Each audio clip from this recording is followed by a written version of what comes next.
찬송가 25장 같이 찬송하심으로 주일 예배를 시작하도록 하겠습니다.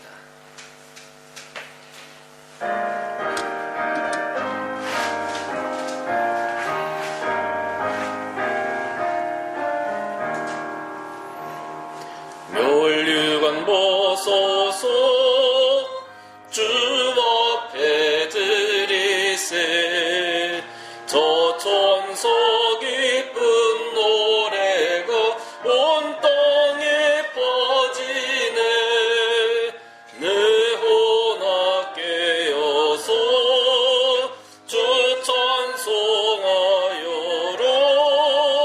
온 백성 죄를 속하신 만왕의 왕일세 멸류관 벗어서 주 앞에 드리세 그 손과 몸의 상처가 영광 중 빛나네 하늘의 천사도 그 영광 보고서 고난의 신비 알고자 흠모도다 멸류관 벗어서 주 앞에 드리세 온 세상 전쟁 그치고 참 평화 오겠네 주 보좌 앞에서 온 백성 엎드려 그 한량없는 영광을 늘 찬송합니다.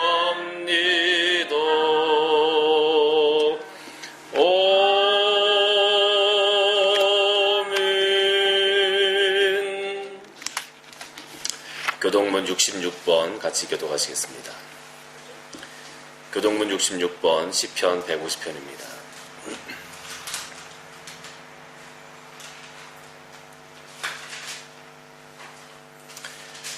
할렐루야 그의 성소에서 하나님을 찬양하며 그의 권능의 궁창에서 그를 찬양할지어다 그의 능하신 행동을 찬양하며 그의 지극히 위대하심을 따라 찬양할지어다 나팔 소리로 찬양하며 비파와 수금으로 찬양할지어다 소고치며 춤추며 찬양하며 현악과 퉁소로 찬양할지어다 큰 소리 나는 제금으로 찬양하며 높은 소리 나는 제금으로 찬양할지어다 같이 보겠습니다.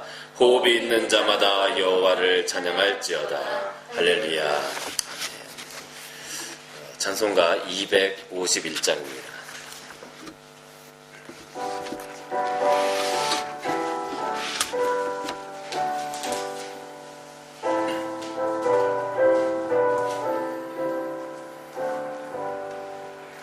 놀랍다 주님의 그 은혜 우리의 죄를 속하시려 갈보리 십자가 위에서 어린 양 보혈을 흘렸네 주의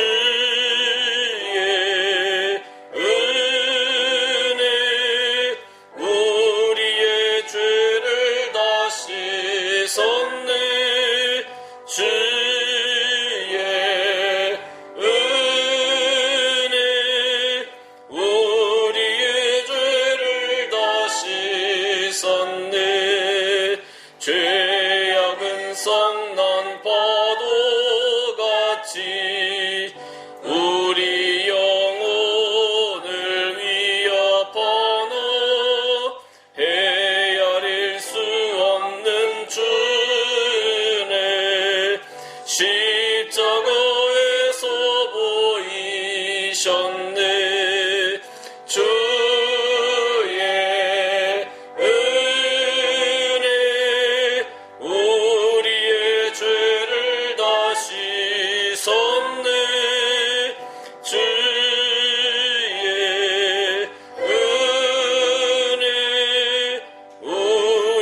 주께서 피로 씻으시네 지금도 흐르는 그 피에 눈보다 더 희게 씻으라 주의 은혜 우리의 죄를 다 씻었네 주의 은혜 우리의 죄를 다 씻었네 비할 수 없는 그 은혜를 믿는 자에게 거저주네 형제여 주 앞에 나와서 더 지체 말고 곧 받으라 주의 은혜 우리의 죄를 다 씻었네 주의 은혜 우리의 죄를 다 씻었네. 기도하시겠습니다. 사랑해 주님 감사를 드립니다. 오늘도 저희들을 하나님께서 지명하여 불러 이 자리에 모아주시고 또 한마음으로 한 목소리로 주를 찬양케 하시니 감사합니다. 비록 우리들의 몸은 떨어져 있지만 우리들의 마음으로 심령으로 주 앞에 모였습니다. 우리가 한 마음으로 모였습니다. 한 사랑으로 모였습니다. 한 교회 안에서 모였습니다. 주 앞에 나오는 우리 모든 성도들의 마음이 하나로 묶여져 주 앞에 상달되어지는 귀한 예배 시간이 되게 하시고 예배에 참여한 모든 심령들이 하나님께서 주시는 한량없는 은혜를 경험할 수 있는 귀한 한 시간의 예배가 될 수 있도록 축복하여 주시옵소서. 하나님께서 지난 한 주간도 저희들을 지켜주시고 인도하셔서 저희들의 삶이 복된 삶이 될 수 있도록 은혜를 더하여 주시니 감사합니다. 세상에서는 지금 코로나19 때문에 여러 가지로 고통당하고 힘들어하는 영혼들이 많이 있고 또 그것 때문에 많은 것들을 잃어버리는 사람들도 있습니다. 그러나 하나님께서 저희들을 지키셔서 저희들의 삶을 유지시키시고 비록 저희가 정상적인 생활을 할지는 못할지라도 하나님께서 공급하여 주시는 은혜로 말미암아 오늘 하루하루를 감사히 살아갈 수 있도록 은혜를 더하여 주시니 감사합니다. 하나님께서 인도하시는 그 길을 우리가 기쁨으로 또 하나님께서 허락하신 그것을 우리가 감사함으로 받아 누릴 수 있는 우리들의 삶이 될 수 있도록 인도하시고 또 이 어려운 시절을 우리가 잘 견뎌나고 믿음으로 기도 가운데 이것을 이 시간을 견뎌냄으로 말미암아 하나님께서 주시는 승리의 그날을 바라보며 또 소망을 품고 이 모든 어려움들이 난관들이 끝나가는 그 시간을 바라보며 오늘도 열심히 살아갈 수 있는 우리 모든 성도들이 될 수 있도록 축복하여 주시옵소서. 아버지 하나님, 이 코로나19로 인하여서 이제 우리가 집에 있는 시간도 길어지고 여러 가지 피로가 누적되어지고 있는 시기가 다가오고 있습니다. 많은 사람들이 힘들어합니다. 우리 성도들도 힘들어합니다. 하나님, 그러나 이 어려운 시기 가운데 우리가 하나님에 대한 소망을 가지고 또 하나님께서 주시는 힘을 의지하여서 하루하루 순간순간을 이겨나가게 하시고 또 이 어려운 시기를 잘 견뎌내어 우리가 하나님께서 주시는 복된 은혜의 열매를 바라볼 수 있는 귀한 시간 속히 올 수 있도록 주님 은혜를 더하여 주시옵소서. 우리가 이 코로나19를 통하여서 잃어버린 것들이 있다면 이제 이 모든 시간들이 정리되어지고 하나님을 다시 한번 만나는 귀한 그 시간 가운데 모든 것들이 회복되어지고 또 모든 것들이 더욱더 귀한 것으로 갑절로 열매 맺어지는 귀한 우리들의 삶이 될 수 있도록 축복하여 주시옵소서. 지금 힘들고 어려운 가운데서도 하나님을 찾으며 하나님께 부르짖는 심령들이 있습니다. 주님, 그 심령들 가운데 하나님께서 위로하여 주시고 하나님께서 그들을 붙잡아 일으켜 세워주시며 하나님께서 그들을 품어주실 때 그들이 하나님의 사랑을 깨닫고 은혜를 깨닫고 하나님을 더욱더 의지하며 구원의 반열 가운데 세워져 갈 수 있는 귀한 자들이 다 될 수 있도록 주님 은혜를 더하여 주시옵소서. 또한 하나님, 우리 산위의 등불교회를 기억하여 주시기를 원합니다. 하나님께서 우리 산위의 등불교회를 사랑하셔서 이 버크밀 지역에 예수 그리스도의 핏값으로 제단을 세우셨습니다. 이 하나님께서 세우신 귀한 제단, 우리 모든 성도들이 날마다 기도하며 그 기도의 소리가 끊이지 아니하는 제단 되게 하시고 또 찬양의 소리가 끊이지 않는 제단 되게 하시며 말씀의 증거와 선포가 끊이지 않는 제단이 되게 하셔서 정말로 우리 산위등불교회를 통하여 많은 심령들이 구원받고 산위등불교회를 통하여 많은 심령들이 구원의 빛을 바라볼 수 있는 귀한 이 시대의 파수꾼의 역할을 감당해 나갈 수 있는 우리 교회가 될 수 있도록 은혜를 더하여 주시옵소서. 그것을 위하여 우리 모든 성도들이 한 교회 안에 모였습니다. 주님께서 은혜를 주셔서 불러 모아주셨습니다. 우리에게 허락하신 사명들을 잘 감당할 수 있는 우리 모든 성도들이 될 수 있도록 주님 축복하여 주시옵소서. 하나님 이제 말씀 증거하고 말씀이 선포되어지기를 원합니다. 부족한 종의 모습을 가리우시고 하나님의 능력 있는 말씀만 증거되어져 이 말씀을 통하여 우리들의 심령들이 소생케 되어지는 귀한 시간 될 수 있도록 축복하여 주옵소서. 하나님께서 함께 하시기를 원하며 예수님의 이름으로 기도드리옵나이다. 아멘. 하늘에 계신 우리 아버지여, 이름이 거룩히 여김을 받으시오며 나라의 임하옵시며 하늘에서 이루어진 것 같이 이 땅에서도 이루어지이다. 오늘 우리에게 일용할 양식을 주시옵고 우리가 우리에게 죄진 자를 사하여 준 것 같이 우리의 죄를 사하여 주시옵고 우리를 시험에 들게 하지 마시옵고 다만 악에서 구하시옵소서. 나라와 권세와 영광이 아버지께 영원히 쌓옵나이다. 아멘. 다 같이 말씀 보시겠습니다. 오늘 우리가 볼 말씀은 누가복음 15장 11절에서 24절까지 말씀입니다. 누가복음 15장 11절에서 24절까지 말씀.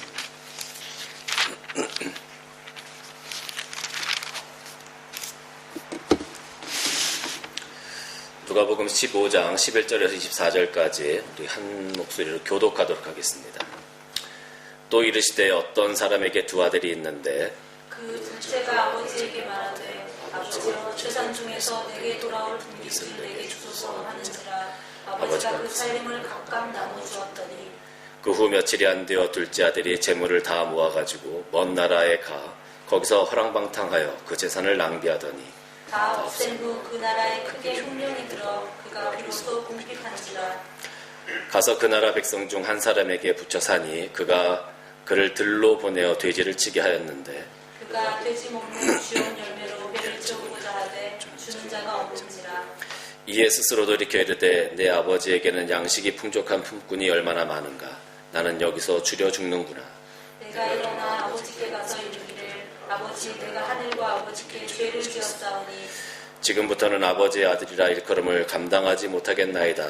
나를 품꾼의 하나로 보소서 하리라 하고 이에 일어나서 아버지께로 돌아가니라. 아직도 거리가 먼데 아버지가 그를 보고 측은히 여겨 달려가 목을 안고 입을 맞추니 아들이 이르되 아버지여 내가 하늘과 아버지께 죄를 지었사오니 지금부터는 아버지의 아들이라 일컬음을 감당하지 못하겠나이다 하나 아버지는 종들에게 이르되 제일 좋은 옷을 내어다가 입히고 손에 가락지를 끼우고 발에 신을 신기라. 그리고 살진 송아지를 끌어다가 잡으라. 우리가 먹고 즐기자. 이내 아들은 죽었다가 다시 살아났으며 내가 잃었다가 다시 얻었노라 하니 그들이 즐거워하더라. 오늘 이 말씀을 가지고 웃을 수 있는 자라는 제목으로 잠시 말씀을 나누고자 합니다. 어떤 수도원에서 그 수도사를 뽑는데 세 가지 기준을 내세웠습니다. 그것이 무엇이냐면 첫 번째로 잘 먹는 사람, 두 번째로 잘 자는 사람, 세 번째로 잘 웃는 사람이었습니다. 어떻게 보면 좀 황당한 기준이 아니냐 이렇게 생각을 할 수도 있는데 사실 잘 먹고 잘 자고 잘 웃는 사람이 어떻게 보면 가장 건강하고 가장 행복한 사람이기 때문에 그런 기준을 내세웠다고 합니다. 어떻게 보면 잘 먹는다는 것은 큰 기쁨입니다. 제가 오랜 시간 병치레 하시는 분을 몇 분 배웠습니다. 그분들에게 신방을 가서 이런저런 말씀을 전하고 위로를 할 때 그분들이 항상 하시는 말씀이 있어요. 그것이 뭐냐면 음식 먹는 것이 너무 힘들다는 거예요. 밥알을 넘기기가 너무 힘들다는 거죠. 우리는 밥을 먹을 때 너무 맛있게 먹지만 그분들은 밥알이 입안에서 모래알처럼 느껴진다 이렇게 얘기를 하시더라고요. 오랜 투병 생활을 하면서 그 입이 다 헐어서 그 밥알의 그 음식의 맛을 느낄 수가 없게 되었다라는 거죠. 또 어떻게 음식을 먹더라도 그 음식이 정말 몸의 양분으로 정해지는 것이 아니라 그 음식이 소화되지 않고 오히려 토를 해야 되는 그러한 아픔과 또 고통이 따르는 분들이 많다라는 거예요. 그래서 잘 먹고 소화를 잘 시킨다는 것은 굉장히 큰 축복이고 행복일 수 있습니다. 또 잘 자는 것은 어떻습니까? 우리가 피곤한 삶을 하루 종일 일을 하고 돌아와서 씻고 침대에 누워서 단잠을 자고 그 단잠을 통해서 그 피로가 다 회복되어질 수 있고 아침에 새로운 힘으로 우리가 또 일터를 향해 나아갑니다. 그런데 이렇게 단잠을 자면 좋은데 잠을 잘 수가 없는 거예요. 어떤 사람은 불면증 때문에 잠을 자지 못하고 어떤 사람은 잠만 자게 되면 악몽에 시달려서 더 피곤한 그런 시간을 보내는 사람도 있습니다. 피곤이 계속적으로 누적되어져서 만성피로가 되어지는 그런 부분도 있죠. 사실 잠을 잘 못 자는 사람들은요, 그 마음 가운데 미움도 가끔 생겨집니다. 무슨 말이냐면, 한번 여러분 생각해 보십시오. 나는 잠이 오지 않아서 막 그냥 이리 설치고 저리 설치고 하고 있는데, 옆에서 남편이 코를 골면서 잘 자고 있는 겁니다. 그러면 그 남편의 모습이 사랑스러울까요? 미울까요? 밉습니다. 밉습니다. 그럼 어떻게 합니까? 코를 골고 잘 자고 있는 남편, 나도 모르게 꿀밤도 주고 꼬집어도 보고 그러는 거 아니겠습니까? 그 마음 가운데 미움이 자꾸 생기니까 그렇게 그것을 표출하는 거예요. 잘 자는 남편은 무슨 죄가 있습니까? 아침에 일어나서 남편이 잘 잤다 하면서 그런데 왜 아침에 뒤통수가 좀 아프지?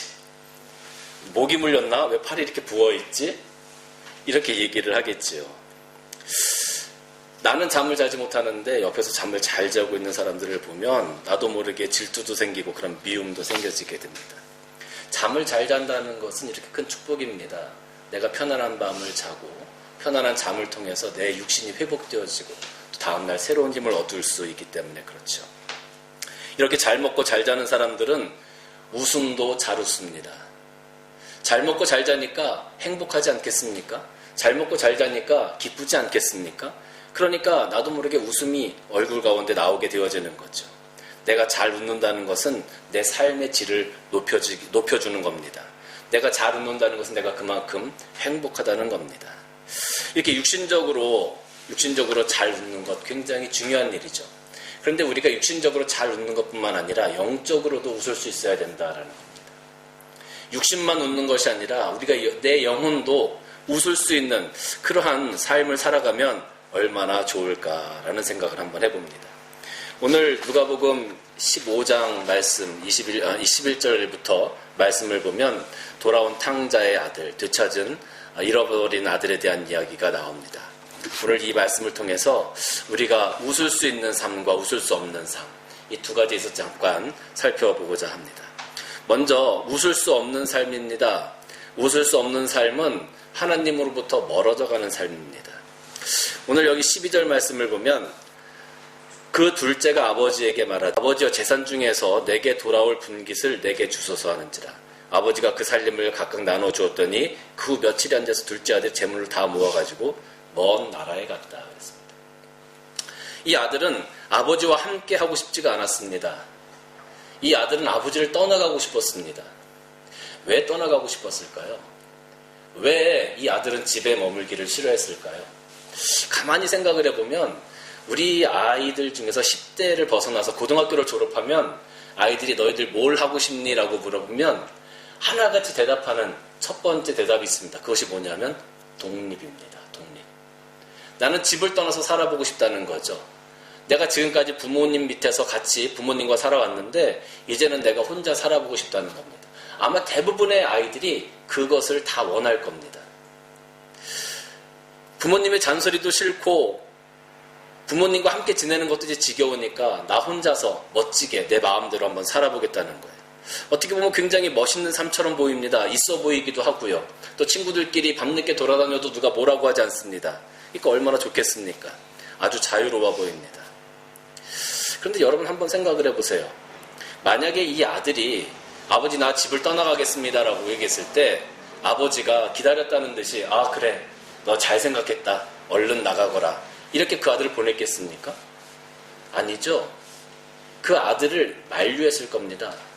너 집을 떠나면 고생할 거야. 집을 나가게 되면 네가 이런 일들이 생길 거야. 그러니까 집에 머물러라. 아마 몇 번을 만류했을 겁니다. 그럼에도 불구하고 이 아들은 그 마음을 꺾지 않았다라는 거죠. 무슨 말이냐 하면 이 아들은 고집이 있는 사람이었어요. 아버지의 말씀에 순종하지 않고 자기 뜻을 고집하는 그 고집이 있는 사람이었어요. 그래서 아버지가 여러 번 만류했음에도 불구하고 집을 떠나기로 결심을 한 것이죠. 여러분, 고집이 있는 사람들은 다른 사람들의 말을 잘 들으려고 하지 않습니다. 고집이 있는 사람들은 자기의 의견을 관철시키려고 합니다. 그러다 보면 웃을 수 있는 일들이 점점 줄어들어요. 왜냐하면 내 의견을 관철시켜야 되기 때문에 나와 반대되는 사람들을 이겨야 되거든요.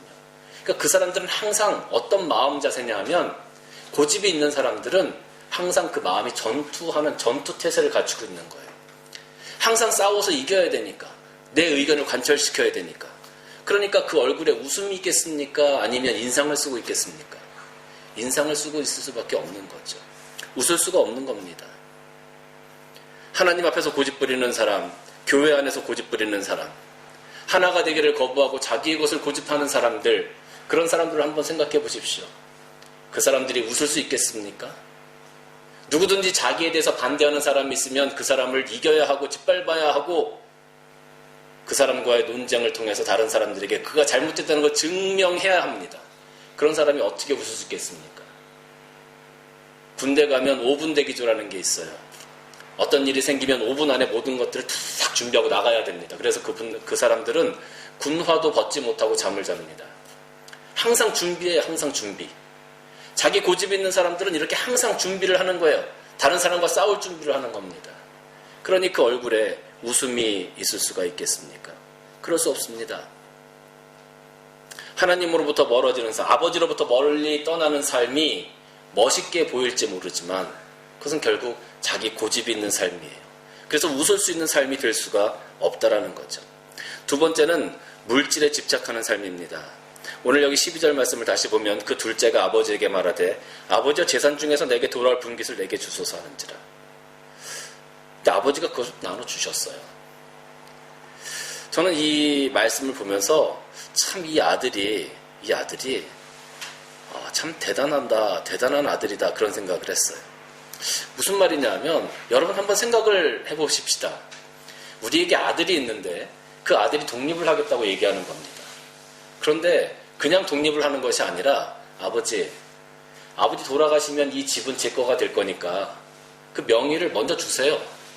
그럼 내가 나갈 때 이 집을 은행에 맡기고 돈을 좀 빌려서 나가겠습니다. 지금 그런 것과 비슷한 상황인 거예요. 그러면 누가 그것을 허락하겠습니까? 그렇지 않습니까? 이 아들은 아버지와의 관계가 어떤지는 전혀 신경을 쓰지 않는 아들이었습니다. 이 아들이 생각한 것은 오직 돈이었습니다. 돈만 있으면 성공할 수 있다고 생각했고 돈만 있으면 나는 아버지의 사랑이 필요 없다고 생각했어요. 돈만 있으면 아버지와 관계쯤은 얼마든지 내가 깰 수 있다고 생각하는 그런 아들이었습니다. 돈이 그 인생의 전부였던 아들이었죠. 돈만 있으면 나는 행복할 거다 이렇게 생각을 한 겁니다. 그래서 그 돈을 쫓아간 거죠. 아버지보다 돈을 선택한 겁니다. 예전에는 부모님들이 자녀들을 위해서 정말 모든 것들을 다 내어주셨습니다. 그런데 하도 자식들이 부모님들의 등골만 빼어먹다 보니까 이제 어른들도 생각이 좀 바뀌셨어요. 그래서 돌아가시기 전까지는 절대로 자식들에게 재산을 주시지 않는데요. 자식들이 처음에 와서는 뭐 죽는 소리도 합니다. 뭐 이번에 돈이 안 되면 사업이 망해요. 쫓겨나요. 이번에는 틀림없이 이것만 있으면 성공해요. 이런저런 소리를 하고 이번 일만 잘 되면 제가 부모님 모실게요. 그 용돈을 드릴게요. 그러나 그렇게 해놓고 정작 그 말을 지키는 자녀들이 거의 없다는 거죠. 그러다 보니까 부모님들이 하도 당하셔서 이제는 자녀들이 그렇게 말을 해도 도와주지 않는다는 거예요. 그런 소리를 들으니까 참 마음이 조금 아팠습니다. 부모와 자식이 못 믿는 사회가 되었습니다. 돈 때문에 부모와 자식조차도 믿지 못하는 그런 사회가 되었다라는 거죠. 아버지보다 물질을 선택한 이 둘째 아들, 그것이 비단 이 둘째 아들의 모습만은 아닙니다. 오늘 우리들의 모습은 어떨까요? 여러분들은 하나님의 은혜, 하나님의 관계가 중요합니까? 아니면 여러분들이 돈을 벌고 물질적으로 성공하는 것, 더 많은 것들을 소유하는 것이 중요합니까? 아마 제가 이렇게 얘기하면 당연히 하나님과의 관계가 더 중요하죠. 이렇게 생각하시는 분들이 있을 것 같아요. 그래서 제가 한 가지 생각을 해봤습니다. 예를 생각해 봤는데 여러분 한번 솔직하게 대답해 보십시오. 대답을 할 필요는 없습니다. 마음속으로 하십시오. 대답하기 너무 부끄러울 수 있으니까 한번 여러분 마음속으로 대답해 보십시오. 만약에 하나님의 사랑을 받는 사람, 하나님의 사랑을 받는 사람이 하나 있고 로또 50억에 당첨된 사람이 하나 있어요. 여러분들 중에서 그 둘 중에 하나를 선택하라고 하면 어느 쪽을 선택하겠습니까? 하나님의 사랑을 받는 사람이 하나 있고 로또에 50억 당첨된 사람이 있어요. 누구를 선택하시겠어요? 우리의 말은 하나님이 사랑하는 자를 선택합니다. 그런데 우리들의 마음과 생각은 왠지 모르게 로또 50억에 가 있는 것은 왜일까요?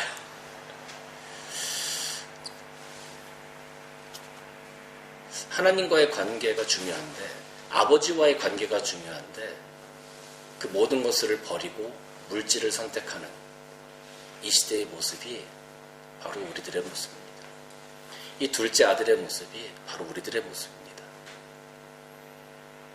물질만 있으면 성공할 수 있다라고 생각하는 것. 근데 그거 가지고 웃을 수 있을까요? 오늘 13절 말씀을 계속 보도록 하겠습니다. 13절 말씀을 보면 이 아들이 그 후 며칠이 안 되어 둘째 아들이 재물을 다 모아가지고 먼 나라에 가서 허랑방탕하여 그 재산을 다 낭비했다. 물질이면 다 될 줄 알았는데 먼 나라에 가서 그 재산을 가지고 허랑방탕하게 다 낭비했다라고 성경 기록하고 있어요. 잘못된 목표를 설정한 겁니다.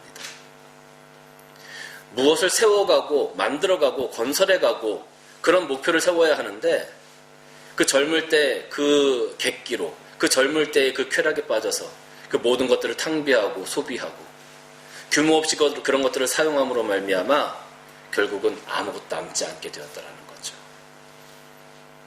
아버지의 간섭이 없고 아버지의 은혜가 없고 나를 통제해주는 사람이 없을 때 내가 더 자유롭고 잘 될 수 있을 거다라는 그런 착각을 가지고 살아가는 사람들이 참 많습니다. 젊은이들 뿐만 아니라 내가 하나님을 떠나서 이 땅에서 내가 내 마음대로 살아가면 나는 더 잘 살 수 있어. 주일날 내가 사업하고 주일날 내가 장사하면 더 많은 돈을 벌 수 있어. 내가 교회 안 나가고 더 열심히 사회생활하면 사회적으로 내가 더 성공할 수 있어라고 생각하는 사람들이 많이 있죠. 근데 여러분, 아버지의 간섭이 사라졌습니다. 도덕과 윤리를 벗어납니다. 그랬을 때 이 둘째 아들은 타락하게 되었다라는 거죠. 아무도 그 둘째 아들을 통제할 수 없었습니다. 아버지의 간섭이 없고 도덕과 윤리가 그를 통제하지 못할 때 결국 그 둘째 아들을 통제하고 인도한 것은 사단의 세력이었고 죄의 모습이었습니다. 아담과 하와가 하나님의 말씀을 따르지 않고 사단의 말을 따랐을 때 타락했던 것처럼 이런 삶 가운데 웃음이 있을 수 있겠습니까? 이런 사람은 절대 웃을 수 없습니다. 하나님을 떠나서 내가 잘 해보겠다고 잘할 수 있을 거라고 생각했던 그런 사람들, 결코 웃을 수 있는 사람들이 아닙니다. 그런데 오늘 여기 이제 그런 모습을 보고 나서 그런 모습을 통해서 14절과 17절까지 말씀을 보면 다 없앤 후 그 나라에 크게 흉년이 들어 그가 비로소 궁핍하게 되었습니다. 가서 그 나라 백성 한 사람에게 붙여서 그가 돼지를 치게 되었습니다. 그런데 돼지가 먹는 쥐엄 열매로 배를 채우고자 했지만 주는 사람이 없었어요. 17절 말씀 보니까 이에 스스로 돌이켜 이르기를 내 아버지에게는 양식이 풍족한 품꾼이 얼마나 많은가. 나는 여기서 줄여 죽는구나. 지금까지는 아버지로부터 멀리 떨어져 가려고 하는 삶을 살았습니다. 점점 웃음이 없어지는 삶을 살았습니다. 내가 생각할 때는 웃음이 더 많아지고 더 많은 성공을 가져왔어야 하는데 결과는 점점 더 쇠락해지고 점점 더 웃음이 없어지는 비참한 삶을 살게 되었어요. 거기서 이제 이 둘째 아들이 삶을 직시하게 되는 겁니다. 자기의 처지를 인식하게 되는 겁니다. 내 삶이 무엇인지를 다시 한번 깨닫게 되는 겁니다. 그래서 그 아들이 이제 내가 가야 할 곳이 어딘지를 다시 한번 깨닫게 되어지는 겁니다. 돌이켜보는 겁니다. 자기의 모습을 발견합니다. 내가 죄인이었구나라는 것을 알게 되옵니다. 내가 잘못 왔구나라는 것을 알게 되는 겁니다. 내가 실수했구나라는 것을 알게 되는 거죠. 많은 사람들은 내가 너무 멀리 왔구나, 이제 더 이상 건널 수 없는 강을 건넜구나 생각해서 이런 자기의 모습을 깨달았을 때 돌아가려고 하지 않습니다. 그냥 그곳에 머물려고 합니다. 자포자기합니다. 주저앉아 버립니다. 그럼 우리는 영원히 웃을 수 없습니다. 우리는 영원히 웃을 수 없어요. 이 둘째 아들은요, 자기의 처지를 깨달았습니다. 자기가 얼마나 비참한지 깨달았습니다. 돼지가 먹는 주염 열매조차도 먹을 수 없는 자신의 처지를 깨달았다는 거죠. 그리고 나서 이 아들이 18절 보니까 지금부터는 내가 일어나 아버지께 가서 이르기를, 아버지, 내가 하늘과 아버지께 죄를 지었사오니. 내가 일어나 아버지께로 가서, 자기가 죄인이었다는 것, 내가 실수했다는 것을 깨달은 후에 그가 한 행동은, 그가 한 결심은 내가 아버지께로 돌아가야 되겠다, 하나님께로 돌아가야 되겠다. 그것이 그가 결심한 것이었어요. 돌아가면 소망이 생겼습니다. 그 마음 가운데 회개가 생겼습니다. 회개할 수 있는 마음이 생겼어요. 잘못을 뉘우치는 마음이 생겼어요. 우리가 실수하고 우리가 잘못했다는 것을 깨닫는 그 순간 우리는 분명히 회개하고 마음을 돌이키고 뉘우쳐야 하는 겁니다. 우리가 그렇게 하지 않으면 아버지께로 절대로 돌아갈 수 없기 때문에 그렇습니다. 19절 말씀 보면 지금부터는 아버지의 아들이라 일컬음을 감당하지 못하겠나이다. 나를 품꾼의 하나로 보소서 하리라. 그리고 이에 일어나서 아버지께로 돌아가니라. 아버지, 나를 아들로 보지 마시고 이제 저를 품꾼의 하나로 봐주세요. 내가 아버지의 아들이라고 일컬음을 감당하지 못하겠습니다. 내가 염치도 없습니다. 내가 부끄럽습니다. 그냥 나를 받아만 주신다면, 내가 먹고 살 수 있게만 해주신다면 제가 돌아가겠습니다. 그리고 아버지를 찾아갑니다. 아버지의 일꾼으로라도 내가 아버지 곁에 지내겠다는 거죠. 아버지 아들이 아니라 일꾼이라도 좋으니까 내가 아버지 곁에 있을 수 있도록 해달라는 거죠. 시편 84편 10절 말씀을 보면 이런 말씀이 있어요. 주의 궁정에서의 한날이 다른 곳에서 첫날보다 나은즉 악인의 장막에 사는 것보다 내 하나님의 성전 문지기로 있는 것이 좋사오니. 주의 궁정에서 한날 사는 것이 다른 곳에서 첫날보다 낫다. 악인의 장막에서 호요식하고 사는 것보다 내 하나님 성전의 문지기로 사는 것이 좋다. 그것이 지금 이 아들의 심정입니다. 회개하는 자의 심정입니다. 회개하는 자의 결단입니다. 이제 목표를 수정하게 되는 거죠. 하나님으로부터, 아버지로부터 멀리 떠나갈 때는 그의 목표가 세상적인 성공이었습니다. 잘 먹고 잘 사는 것이었습니다. 무언가 해보려는 것이었습니다. 그런데 그 목표가 이제 수정되었습니다. 바뀌었습니다. 어떻게 바뀌었습니까? 아버지께로 돌아가는 것으로 바뀌었습니다. 아버지와 함께 머무는 것으로 바뀌었습니다. 아버지와 함께 하는 것으로 바뀌었습니다. 그런데 아버지께로 돌아갔어요. 20절 말씀 보니까 이에 일어나서 아버지께로 돌아가니라. 아직도 거리가 먼데 아버지가 그를 보고 측은히 여겨 달려가 목을 안고 입을 맞추고 아들이 이르되 아버지여, 내가 죄를 지었사오니 지금부터는 아버지의 아들이라 일컬음을 감당하지 못하겠나이다. 그랬더니 아버지가 이렇게 대해주십니다. 종들에게 이르되 제일 좋은 옷을 내어다가 입혀라. 손에 가락지를 끼워라. 발에 신을 신겨라. 그리고 살진 송아지를 잡자. 우리가 잔치를 하자. 이 아들은 죽었다가 다시 살아났으니 내가 잃었다가 다시 얻었노라. 그리고 그들이 즐거워했다. 사실 이 아들은요, 이 둘째 아들은 아버지로부터 멀리 떨어져서 자기가 혼자 살아보겠다고 한 것이 그 아들의 인생의 목표였습니다. 아버지로부터 모든 것들을 가지고 가서 이제 내 마음대로 살아보겠다고 한 것이 이 아들의 목표였어요. 그러면 자기가 영원히 웃을 줄 알았어요. 아버지로부터 멀리 떠나서 자기가 마음대로 살면 웃으면서 살 줄 알았어요. 그런데 멀리 떠났더니 웃을 수 있는 삶이 아니었습니다. 죄가 가득한 삶이었고 비참한 삶이었습니다.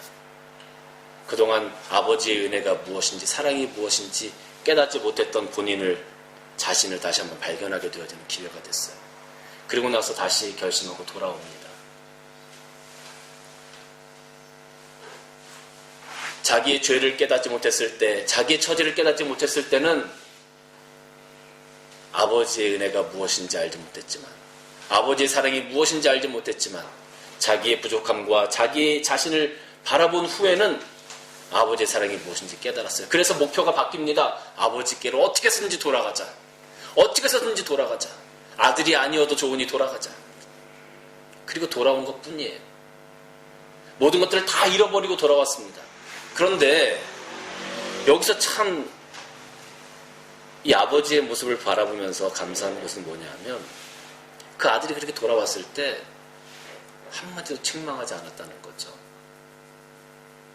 그리고 안아주고 목에 입 맞추고 신을 신기고 가락지를 끼고 옷을 입히고 잔치를 벌였다. 웃음의 자리로, 즐거움의 자리로 그들을 초대했다는 거죠.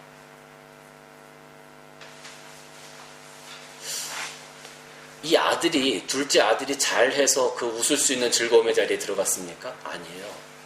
이 아들은 한 것이 없어요. 이 아들은 어떻게 보면 잘못된 길을 갔다가 어거지로 울면서 돌아왔어요. 그런데 그 아버지는 그 아들을 품어주고 웃을 수 있는 자리로 그 아들을 옮겼어요. 이것이 바로 하나님의 사랑이고 하나님의 은혜입니다. 하나님께로 돌아오면 우리는 웃을 수 있습니다. 하나님께로 돌아오면 우리의 삶은 보장되어집니다. 하나님께로 돌아오면 우리는 즐거움에 참여할 수 있습니다. 하나님으로부터 멀리 떨어져서 내가 무언가 해보고 내가 잘할 수 있을 것 같고 내가 웃을 수 있을 것 같고 내가 성공할 수 있을 것 같지만, 결국은 하나님께로 돌아와야만, 하나님과 함께 해야만 우리는 웃을 수 있고 우리는 즐거울 수 있다는 겁니다. 오늘 이 둘째 아들의 삶을 바라보면서 하나님으로부터 멀어져 가는 사람들, 웃을 줄 알고 멀어져 가는 사람들, 그러나 그들의 삶은 웃음이 없는 삶이 됩니다. 다시 하나님께로 돌아오는 자들, 다시 하나님께 나와서 무릎 꿇는 자들, 다시 하나님 앞에서 눈물 흘리는 자들, 그들의 삶이 진정 웃음으로 채워진다는 거죠. 하나님께서 주시는 즐거움으로 채워진다는 것이죠. 하나님께서 주시는 은혜로 채워진다라는 거죠. 그럴 때 우리는 비로소 웃을 수 있는 겁니다. 아까 제가 설교 서두에 하나님으로부터 사랑받는 사람, 그리고 로또에 당첨된 사람, 이 둘 중에 어떤 것을 선택하시겠습니까? 라고 제가 여러분들께 질문했습니다. 저는 이 설교를 들으시고 여러분들의 마음이 바뀌셨기를 주님의 이름으로 간절히 축원합니다. 바뀌지 않으셨다면 제 설교를 다시 한번 들어보셨으면 좋겠습니다.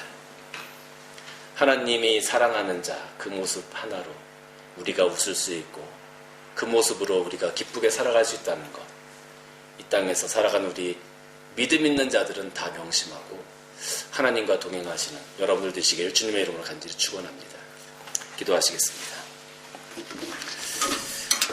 사랑해 주님 감사합니다. 저희들은 이 땅에서 살아가면서 하나님으로부터 멀리 떨어져 나아가면 내 마음대로 웃을 수 있고 내 마음대로 성공할 수 있고 내가 하고 싶은 대로 하면서 살아갈 수 있을 것처럼 생각합니다. 그리고 그것이 행복이라고 생각했습니다. 그러나 하나님으로부터 멀리 떨어지면 떨어져 갈수록 우리들의 삶은 불행했고 우리들의 삶은 낙심으로 실망으로 가득 찼습니다. 이제 그 모든 것들을 내려놓고 다시 한번 주 앞에 돌아와 눈물을 흘리고 무릎 꿇기를 원합니다. 주님, 우리들은 공로 없지만 아버지의 사랑과 은혜로 우리들을 품어주시고 다시 한번 우리가 웃을 수 있는 즐거움의 자리로 우리를 인도하여 주옵소서. 이제 그 자리에서 내가 하나님과 함께 영원히 살아갈 수 있는 우리 모든 믿는 자들이 될 수 있도록 축복하여 주옵소서. 예수님의 이름으로 기도드리옵나이다. 아멘. 권고 말씀드리겠습니다. 지난주에 제가 우리 교회 성도님들이 모여서 예배드릴 수 있는 방법을 한번 찾아보겠습니다 라고 이렇게 광고를 드렸습니다. 정부에서도 10명까지 모일 수 있다라고 그렇게 얘기를 했었는데, 제가 카운슬의 장소를 사용할 수 있느냐고 문의를 했더니 아직까지 그 장소가 크로즈되어서 자기들이 열어줄 수 없다라고 하는 답을 받았습니다. 그래서 당분간 예배 장소가 확보되어질 때까지는 온라인 예배를 계속적으로 드려야 될 것 같습니다. 여러분들이 그렇게 이해해 주시면 좋겠습니다. 우리 찬송가 257장 찬송하시면서 준비하신 헌금 드리도록 하겠습니다.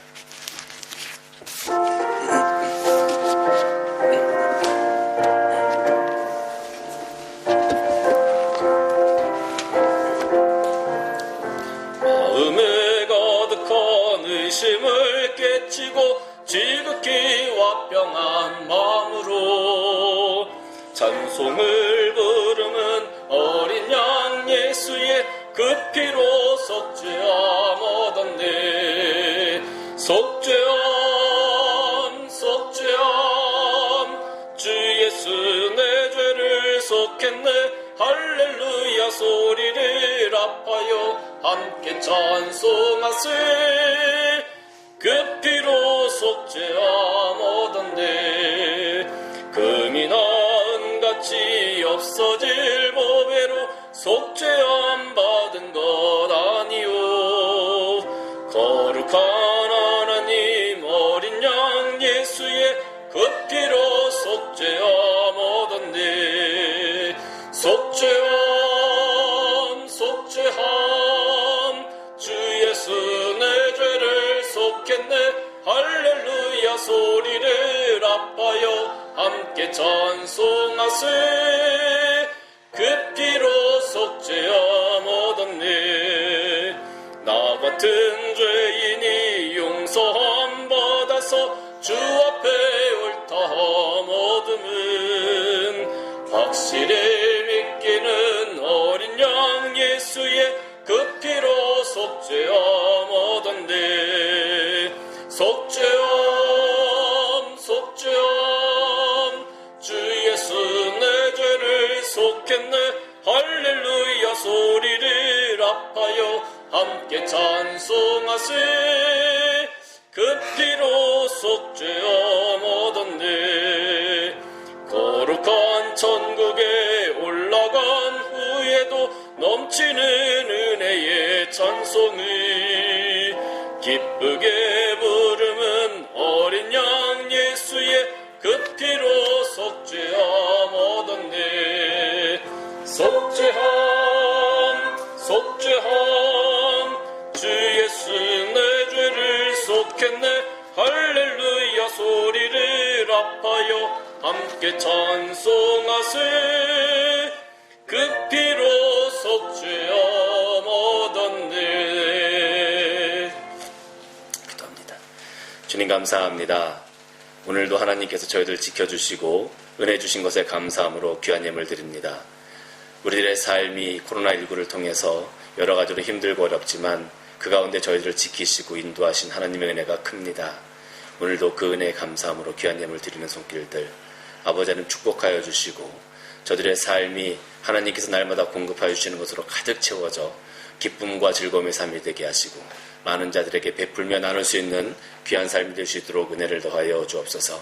물질적으로 궁핍함당하지 아니하도록 인도하시고 환경적으로나 또 비자나 여러 가지 문제를 가지고 기도하는 심령들이 있사오니 주여 그 기도에 속히 응답되어져 저들이 더욱더 큰 목소리로 하나님을 찬양하며 기쁨으로 이 땅에서 살아갈 수 있는 우리 모든 성도들이 될 수 있도록 축복하여 주옵소서. 이제는 우리 구주 예수 그리스도의 크신 은혜와 하나님 아버지 넓으신 사랑하심과 성령님의 교통하심과 축복하심이 오늘 이 땅에서 하나님과 함께 동행함으로 또 하나님의 은혜로 말미암아 날마다 웃고 즐거운 삶을 살아가기를 소망하는 여기 고개 숙인 주의 거룩한 백성들 머리 위에 가정과 산업과 교회 위에 이제로부터 영원토록 함께 있을지어다. 아멘.